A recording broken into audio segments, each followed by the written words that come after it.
할렐루야. 아멘. 할렐루야. 아멘. 오늘 또 우리에게 생명의 말씀으로 우리 주님께서 찾아와 주실 줄 믿습니다. 아멘. 오늘 주일 아침이었어요. 어떤 목사님이 설교를 하고 있었는데 그날 교회를 처음으로 찾아온 한 여성도가 설교를 듣고 처음 발걸음을 했는데 은혜를 받는 게 좀 어렵지 않습니까? 그럼에도 불구하고 큰 은혜를 받았어요. 그래서 이 성도가 다음 주일에도 뭔가 기대감을 가지고 목사님의 설교를 듣기 위해서 교회로 발걸음을 옮겼습니다. 근데 지난주와는 달리 아무 감흥이 없는 거예요. 실망한 기색을 가지고 예배가 끝난 이후에 목사님에게 이제 인사하는 그 시간에 물었어요. 목사님, 지난 주일에는 제가 큰 은혜를 받았는데 왜 오늘은 아무 감흥이 없죠? 감동이 없죠? 그 질문에 목사님이 아주 다정한 목소리로 이렇게 대답합니다. 아이, 그랬군요. 지난 주일에는 우리 성도님이 예수님을 만나러 왔기 때문이고 은혜를 받았고, 오늘은 아마 저를 만나서 저의 설교를 들으려고 오셨기 때문에 은혜를 덜 받았을 것 같습니다 라고 대답을 했다는 거예요. 여러분, 오늘 어디에 초점이 맞춰져 있느냐가 참으로 중요합니다. 여러분, 오늘 여러분이 제 설교를 들으려고 인터넷에 접속해가지고 앉아있는 것이 아니라 하나님의 말씀을 듣기 위해 모여 앉은 줄 믿습니다. 아멘. 생명의 말씀을 붙들 수 있기를 주의 이름으로 축원합니다. 아멘. 자, 그러면서 옆에 가족에게 이렇게 얘기해 주십시오. 목사님 볼 거 없다, 말씀 듣자. 자, 실시. 목사님 볼 거 없다, 말씀 듣자. 다 하세요. 저 볼 게 뭐 있습니까? 말씀 듣는 게 중요하죠. 보일드 프라그 신드롬이라는 얘기가 있어요. 그러니까 한국말로 번역하면 삼켜진 개구리 실험 얘기. 한번 좀 들어보셨죠?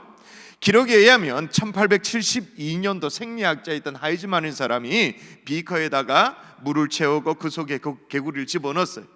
섭씨 21도의 물이 37.5도로 끓어오를 때까지 90분 동안 진짜 천천히 데웠어요. 그랬더니 개구리가 물 밖으로 튀어나오지 않고, 분명히 마음만 먹으면 튀쳐나올 수 있는 그런 비커였는데도 불구하고 튀쳐나오지 않고 그대로 물속에 가만히 주저앉은 채로 삼켜져 죽더라는 실험입니다. 그 외에 윌리엄 세지 워크라는 사람이 있는데 이제 뭔가 덧붙이면서 이게 조금 의미 있는 실험이 되어졌어요. 뭐라고 적용을 했냐면, 중요한 것은 물의 온도 상승이 충분히 완만해야 된다. 만일에 온도가 갑자기 올라가면 빠르게 상승하면 개구리가 튀어나왔을 것이다라고 설명을 덧붙이면서 중요한 학설처럼 그렇게 여겨졌어요. 그러나 또 일각에서는 이거는 과학적 실험이라 볼 수 없다, 과학적인 것이 아니라 그냥 소 뒷걸음치다가 뒷걸음질 하다가 쥐잡는 것과 똑같은 그런 거다, 그렇게 폄하하기도 했었습니다. 근데 여러분, 우리가 이걸 무시할 수 없는 게 말이에요, 우리 몸도 체온을 자동 제어하는 어떤 뇌가 있잖아요. 인간의 뇌도 마찬가지예요. 일정 단계를 넘어가면, 예를 들어서 체온이 40도를 넘으면 의식이 혼미해집니다. 그리고 이 단계에서는 스스로 인간이 뭘 할 수 있는 게 잘 없어요. 그리고 42도가 넘어가면 의식을 잃고 나중에는 어떻게 될까요? 사망에 이르게 되어지죠. 비슷한 맥락인 거예요. 실제로 제가 프랑스에 여행이 풀려가지고 갈 수 있으면 진짜 가보고 싶어. 프랑스 요리 가운데 말이에요, 그레뉴이에라는 요리가 있대. 그레뉴이에.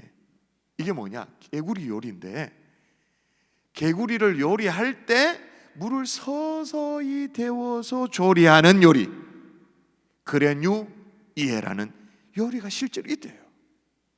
근데 오늘 본문에 보니까 진짜로 삼겨진 개구리와 같은 이스라엘 백성들이 나와요.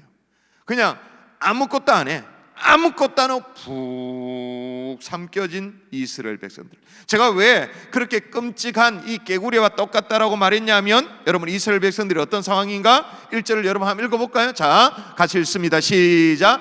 이스라엘 자손이 다시 여호와의 목전에 악을 행하였으므로 여호와께서 그들을 40년 동안 블레셋 사람의 손에 넘겨주시니라. 자, 보세요.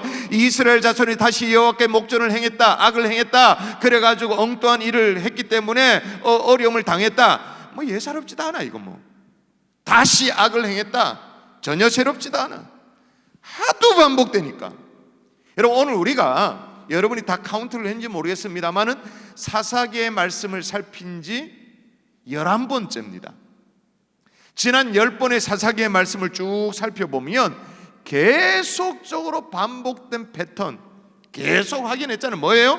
하나님의 은혜를 받은 이스라엘 백성들이 믿음의 길을 떠나갑니다. 그리고 하나님 몰라라 하면서 우상 숭배하고 타락의 길로 들어서요, 하나님 잊어버려요.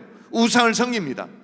하나님 그들을 고치기 위해 가지고 이방 나라를 들어서 심판합니다. 억압과 압제 속에 고통스럽겠죠. 그럼 고통 가운데 이스라엘 백성들이 하나님 앞에 간구를 해요, 기도를 해요, 부르짖어요. 그러면 긍휼이 많으신 하나님은 그 기도를 들으시고 어떻게? 사람을 세우죠. 그게 누구냐? 사사를 세워요. 사사를 통해서 이스라엘을 구원하십니다. 그러면 이스라엘에 다시 평화가 찾아요. 이런 사이클 한번 볼까요? 평화, 타락, 심판, 고통, 강구, 구원, 평화. 이게 이 사사기 지금 쭉 살피면서 전형적인 패턴이에요.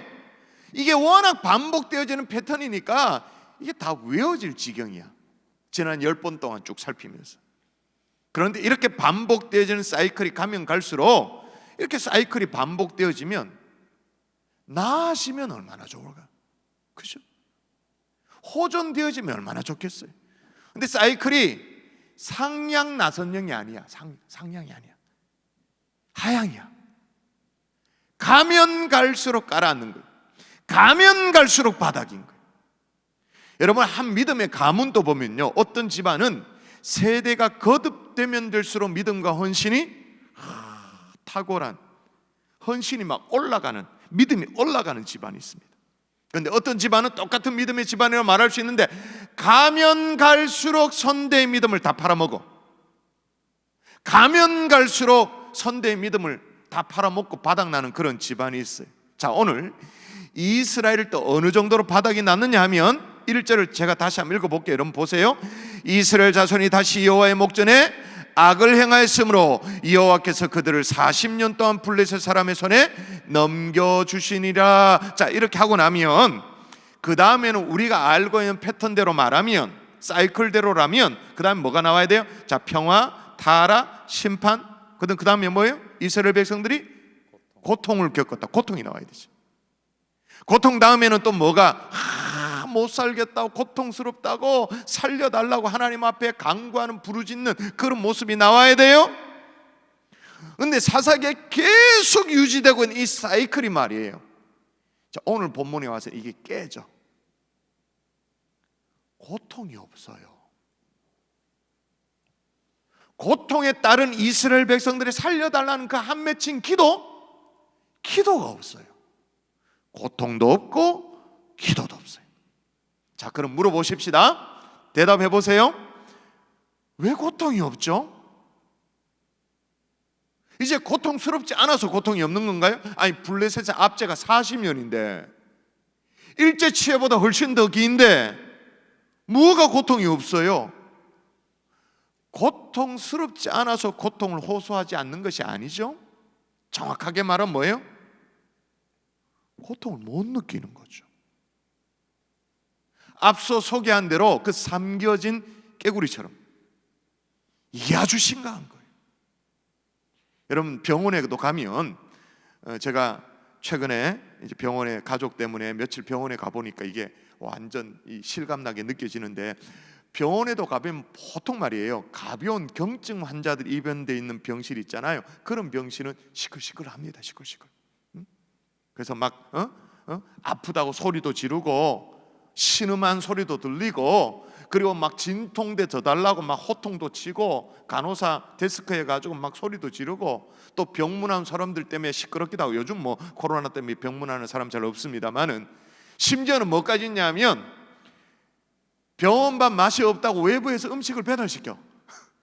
음식을 배달시켜서 그 병실 안에서 그걸 먹고 시끌벅적해요.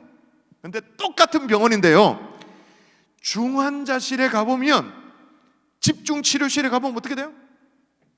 흐르는 게 정막이야. 조용해요. 아무 말이 없어요.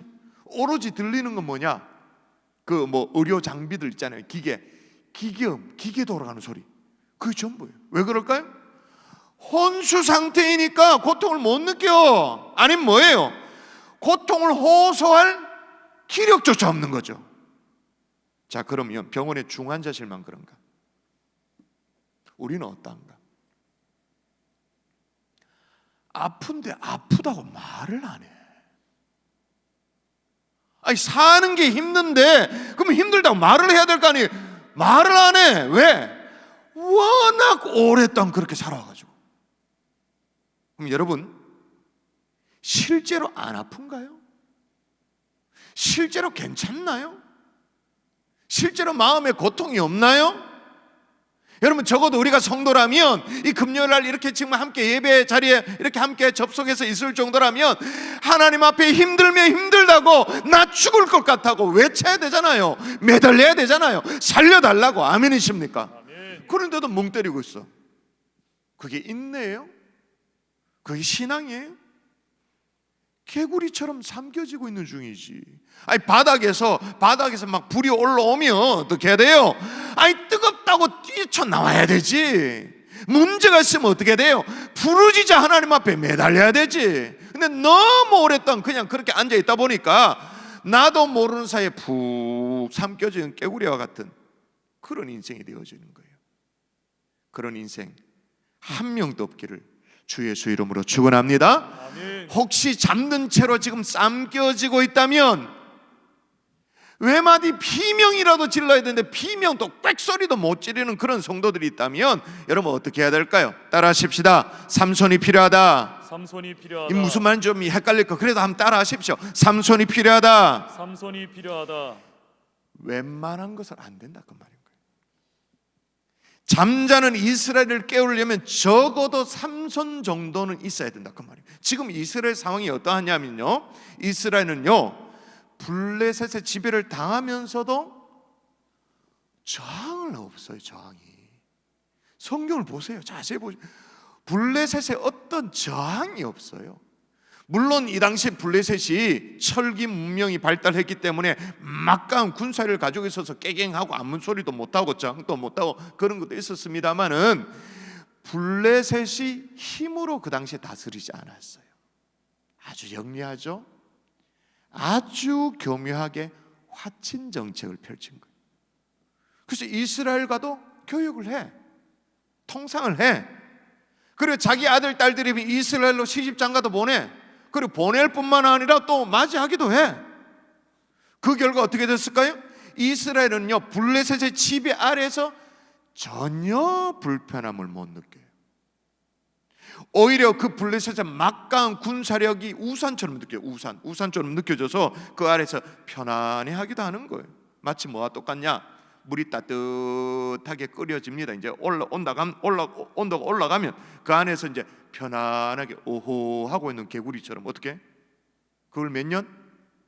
40년. 전혀 눈치채지 못할 정도로 조금씩 이처럼 정말 무기력하고 무감각한 이스라엘의 상황을 오늘 성경은요, 오늘 본문은 한 가정의 상황으로 빗대어서 딱 설명합니다. 자, 보세요. 뭐라고 빗대어 설명하냐면 여러분 2절을 읽어볼까요? 자, 여러분의 목소리로 같이 시작. 소라 땅에 단 지파의 가족 중에 마누아라 이름하는 자가 있더라. 그의 아내가 임신하지 못하므로 출산하지 못하더니. 자, 오늘 본문에 보니까 이게 반복되어 있는 표현이 나오거든요. 3절을 보세요. 자, 반복된 표현이 중요합니다. 여호와의 사자가 그 여인에게 나타나서 그에게 이르되 보라, 내가 본래 임신하지 못함으로 출산하지 못하였으나 뭐 하지 못한다고요? 임신하지 못한다. 뭐 요즘이야 불임인 경우도 많고 여러 가지 이유 때문에 또 남녀가 가정을 꾸려도 의도적으로 아이를 갖지 않는 그런 경우가 많습니다만은 이 당시는 그렇지가 않죠. 결혼하면 아이를 임신하는 건 당연한 거야. 지극히 당연한 거야. 그게 순리예요. 근데 그 당연한 일이 안 되는 거지. 그 순리가 안 되는 거예요. 더 노골적으로 이스라엘의 이 무기력한 모습을 성경이 이렇게 얘기합니다. 이것도 같이 한번 읽어볼까요? 같이 한번 읽습니다. 시작. 오늘은 환난과 책벌과 능력의 날이라. 아이를 낳으려 하나 해산할 힘이 없음 같도다. 자, 여러분, 여인이 아이를 가졌어요. 임신했어요. 때가 되면 출산하는 것, 해산하는 것 당연한 거잖아요. 그렇죠? 임신도 당연하지만 출산하는 건 더 당연한 거예요. 산딸이 찾아왔는데 해산할 힘이 없어. 그럼 어쩌자는 거예요 지금? 여러분 아시죠? 아무리 막 호리호리한 여성이라 할지라도, 그죠? 애 낳을 때는 이 힘이 어디서 나오는지 몰라도 막 나오잖아. 진짜 후 불면 날아갈 것 같은 막 야리야리한 여성들도요, 어디에서 그런 힘이 나오는지 몰라도 자기 자식을 출산한 힘은 따로 있더라고요. 왜 그러냐? 그건 당연한 것이기 때문에. 그 당연한 게 안 되는 비극이었던 거죠. 왜냐? 잠자고 있으니까. 잠자고 있으니까. 이런 이스라엘을 깨워야 된단 말이에요. 깨우기 위해서 하나님이 따로 준비하신 것이 3절 말미에 보니까 이제 임신하지 못하는 가정이었는데 임신하여 아들을 준다, 그렇게 말합니다. 실제로 24절에 아들이 태어납니다. 자, 읽어볼게요. 그 여인이 아들을 낳음에 그의 이름을 삼손이라 하니라. 그 아기가 자라매 여호와께서 그에게 복을 주시더니. 할렐루야. 아멘. 삼손이 필요한 거예요. 근데 삼손이 어떤 사사인가 아시죠? 머리카락, 긴 머리카락의 소유자입니다. 거기다 힘이 막 장사입니다. 그래서 뭐 긴 머리의 운동 선수들을 보면 예외 없이 뭐 삼손이라고 별명을 붙이잖아요, 그죠?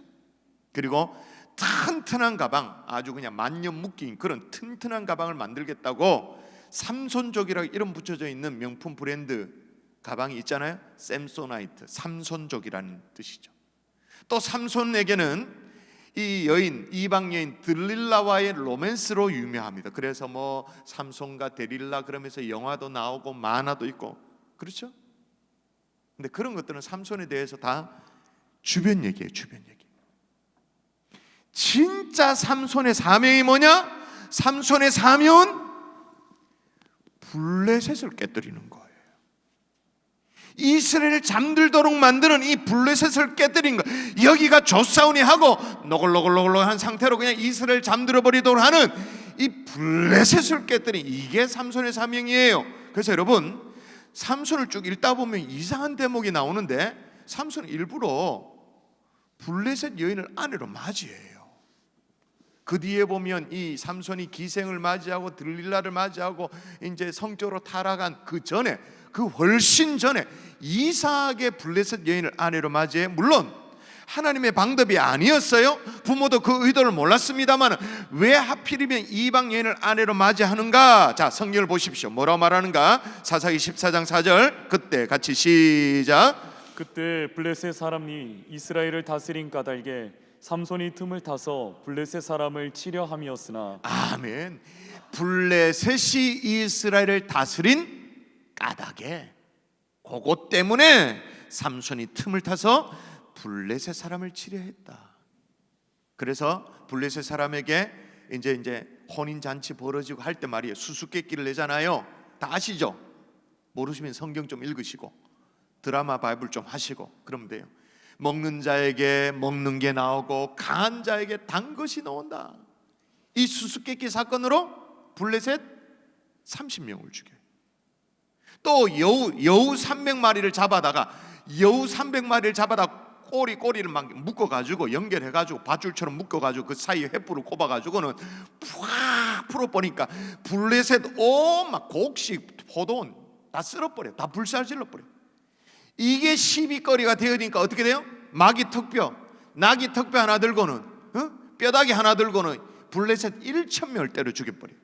물론 나중에 여인의 유혹 때문에 자기 힘의 비밀을 가르쳐줘서 이 머리가 밀리고는 초라한 모습으로 사람들 앞에 서서 다곤 신장 앞에 서게 되잖아요. 두 기둥을 무너뜨립니다. 블레셋 3,000명을 죽입니다. 여러분, 적어도 잠든 이스라엘을 깨우려면 다른 방법이 아니라 삼손이 필요한 줄 믿습니다. 아멘. 우리도 마찬가지예요. 교묘하게 속여가지고 잠들게 하는 세상을 깨부술, 그걸 막 무찌를 삼손이 우리에게 필요하다고 말해요. 아멘. 근데 삼손이 어디에서 태어났냐가 중요해. 어떤 집안에서 태어났는가? 단지파 마노아의 집안이에요. 그게 어떤 집안이었는데? 불임이었던 집안이잖아요. 작고 별 볼 일 없었던 집안이잖아요. 근데 거기에서 삼손이 태어나는 거예요. 우리도 마찬가지예요. 작아요. 별 볼 일 없어요. 우리 속에서도 그럼에도 불구하고 삼손이 나올 수 있는 거죠. 아멘. 참으로 무기력하고 무능력한 우리 속에서도 하나님의 은혜를 부어주시면 삼손이 나올 수 있다 그 말인 거예요. 세상을 깨부술 영적 거장이 우리 속에서 나올 수 있다 그 말인 거예요. 할렐루야. 아멘. 그래서 우리 주님 뭐라고 말해? 이건 단디 읽어봐야 됩니다. 자, 단디 읽어보십시다. 시작. 내가 너희에게 뱀과 정갈을 밟으며 원수의 모든 능력을 제할 권능을 주었으니 너희를 해칠 자가 결코 없으리라. 할렐루야. 아멘. 모든 능력을 제어할 권능을 앞으로 줄 거라고 말합니까? 주었다고 말합니까? 이미 줬다. 아멘이세요? 아멘. 우리를 잠들게 한 이 세상, 부지불식간에 비명 한번 못 질러보고 그냥 우리를 푹 삶아버리는 그런 세상, 이 세상과 맞서 싸울 수 있는 권능, 권세 이미 줬다. 아멘. 우리 속에 있다. 아멘. 근데 대신에 할 일이 있죠. 에베소서 5장 14절 뭐라고 말하냐면, 그러므로 이 시기를 잠자는 자여 깨어서 죽은 자들 가운데서 일어나라. 아멘이세요? 아멘. 우리 속에 삼손을 깨우는 거예요. 잠자고 있는 영적 거장을 일깨워내는 거예요. 오늘 밤이 그런 밤이 될 수 있기를 주 예수의 이름으로 축원합니다. 아멘. 여러분, 코로나 상황에도요, 그저 아무것도 안 하고 그냥 푹 삼켜가는 것이 아니라 제발 깨어 일어나세요. 여러분 일깨우세요. 여러분 새벽에도 이런 코로나 상황에서 적어도 지금 우리 경산중앙교회 권속들 가운데 수백 명이 각 가정에서 깨어서 지금 새벽에 기도하고 있다는 거 아시잖아요? 모르셨어요? 모르는 당신만 기도 안 하고 있는 거예요. 지금 청년들을 중심으로 드라마 바이블 런치 이걸 통해 가지고 금주부터 시작된 성경 일독에 도전해 가지고 한 주가 지나갔으니까 벌써 창세기 절반이 넘어갔어. 성경 읽어요. 제자훈련, 사유훈련 1:1 면담이 시작되어졌어요. 물론 비대면입니다만은 오는 주일부터 해서 양육 모집에 들어갑니다. 2021년도 양육생 모집에 들어가서 성장반, 성경대학, 교리대학, 성경이 읽어지네, 마더와이즈, 교사대학까지, 거기다가 전도폭발까지. 그리고 어떻게 해요? 신년 대신방 일제히 시작합니다. 물론 온라인으로. 여러분의 영혼을 깨울 수 있기를 주의 이름으로 축원합니다. 아멘. 일어날 수 있기를 주의 이름으로 축원합니다. 아멘. 자, 그러려면 깨우려면 어떻게 되냐? 따라하십시다. 성결해야 한다. 성결해야 한다. 한 번 더, 성결해야 한다. 성결해야 한다. 여호와의 사자가 말이에요, 진짜 별 볼 일 없었던 그 단지파의 불임이었던 그 한 가정에 아들을 얻게 될 것이라고 그렇게 말해줍니다. 다시 말해서 삼손을 얻게 될 것이라고 말해줘요. 근데 조건이 있어. 조건. 자, 4절 이거 여러분의 목소리 읽어봐야 될 것 같아요. 같이 시작. 이제 임신하여 아들을 낳으리니 그러므로 너는 삼가 포도주와 독주를 마시지 말며 어떤 부정한 것도 먹지 말지니라. 한마디로 뭐 하라는 말이에요? 성결하라 그 말입니다. 한마디로. 언제나 하나님의 역사가 진행되는 현장을 보면 반드시 요구되어지는 게 이 거룩이에요. 요단강을 건널 때도 하나님이 여호수아를 통해서 이스라엘 백성들이 요구하는 게 뭐예요? 여호수아가 또 백성이 이르되 너희는 자신을 성결하게 하라. 여호와께서 내일 너희 가운데 기이한 일들을 행하실 것이다. 역사는 내가 일으킨다. 걱정 마라. 너희들 보고 역사 일으키라고 말하지 않는다. 기적을 일으키라고 말하지 않는다. 역사는 내가 일으키는데 너희들이 해야 될 건 뭐냐? 성결하게 하라. 아멘이세요? 아멘. 성결이 얼마나 중요하냐면요, 이제 새해 되어지면 이제 평신도 훈련 이제 개강되어지면 사역 훈련이 시작되어지면 또다시 로마서 8장을 암송하지 않습니까? 거기에 보면 예수를 죽인 자 가운데 살리신 이의 영이 너희 가운데 거하시면 그리스도 예수를 죽은 자 가운데 살리신 이가 너희 안에 거하시는 그의 영으로 말미암아 너희 죽을 몸도 살리시리라. 로마서 8장에 나와요. 자, 보면 예수를 죽은 자 가운데 살리시는 이의 영, 그 영이 우리도 살리신다 그렇게 말합니다. 그 영. 근데 로마서가 그 영을 뭐라고 얘기하냐면 로마서 1장 4절 볼까요? 예수를 죽은 자 가운데 살리신 영, 이 영을 어떻게 설명하느냐? 읽어볼까요? 로마서가 설명하는 영입니다. 시작. 성결의 영으로는 죽은 자들 가운데서 부활하사 능력으로 하나님의 아들로 선포되셨다. 다시 말하면 예수를 죽은 자 가운데서 살리신 이의 영, 이게 성결영이라 그 말입니다. 아멘. 이 성결영이 또한 부활의 주님을 믿는 우리를 죽음을 이기고 정말 부활시켜서 하나님 앞에 서게 하시는 그런 영이다. 성결영이다. 아멘. 여러분 잠자던 자리에서 깨어 일어나기를 소원하십니까? 아멘. 여러분 속에 있는 영적 거장을 막 일깨우고 싶습니까? 아멘. 성결이 능력인 줄 믿습니다. 아멘. 여러분 솔직히 우리가 삼손맨처럼 힘이 있어야 이 시대를 살릴 수 있다, 깨어날 수 있다. 그러면 우리는 못해요. 그렇죠? 헌금을 막 이만큼 막 헌금을 막 일확천금을 하나님 앞에 바쳐야 그렇게 이 시대를 깨어난다. 우리는 못해. 실력이 있어야 못해. 성결이 능력이야. 아멘. 할 수 있어요. 아멘. 근데 여러분 하나님이 성결을 요구하시는데 특별히 삼손에게 포도주와 독주를 마시지 말라고 말합니다. 근데 세상 사람들이 이런저런 핑계를 댄다면서요. 요즘 코로나라 가지고 잘 못합니다만은 하여튼 요일별로 술을 마시고 독주를 마시는 이유들이 있대. 월요일은 원래 마시는 날이어서 마시고, 화요일은 화끈하게 마시는 날이고, 수요일은 수없이 마시는 날이고, 목요일은 목이 터져라 마시는 날이고, 금요일은 금방 마시고 또 마시는 날이고, 토요일은 토하도록 마시는 날이고, 일요일은 일일이 술집을 찾아다니면서 마시는 날이고, 하여튼 이유를 대가면서 마시는데, 여러분 우리 블레셋을 오늘 다루고 있습니다만 우리가 팔레스틴이라고 말하는 게 블레셋이란 말이잖아요. 근데 고대 이 팔레스틴 블레셋의 유물들을 살펴보면 삼손 시대에 추정되어지는 유물들이 많은데 거기에 대부분이 술병이야. 삼손 시대 블레셋 유물로 이해되어지는 것, 추정되어진 다 술 항아리, 술 주전자, 향락과 쾌락의 극치를 달렸던 그 시대적인 흐름을 얘기하는 거죠. 그러니까 다시 말해서 여기서 포도주와 독주를 금하라 이 말은 단순히 술을 금하라는 것 이상으로 뭐예요? 세상에 물들지 말라는 거예요. 아멘. 그게 성결이라 그 말인 거죠. 아멘. 세상 안에 있지만, 세상 안에 살지만 세상에 물들지 않는 그리스도인. 할렐루야. 아멘. 술 취함과 방탕과 음란함에 빠지지 않는 그리스도인. 아멘. 마치 뭐가 똑같냐면 정말 짜릿짠 그 바닷속에 막 헤엄치면서 다니는 그런 물고기입니다만은 여러분이 낚시해서 물고기를 딱 잡잖아요. 그래서 야 물고기 잡았다 그래서 돔 한 마리 잡았다 그래가지고 하면 바로 이거 회쳐가지고 딱 먹잖아요. 그러면 회를 싹 치면 어떻게 먹나요? 생선살이 아주 짭조름하죠. 간간하죠. 아니잖아요. 아닌데 왜 뭐 여러분의 표정이 왜 그래?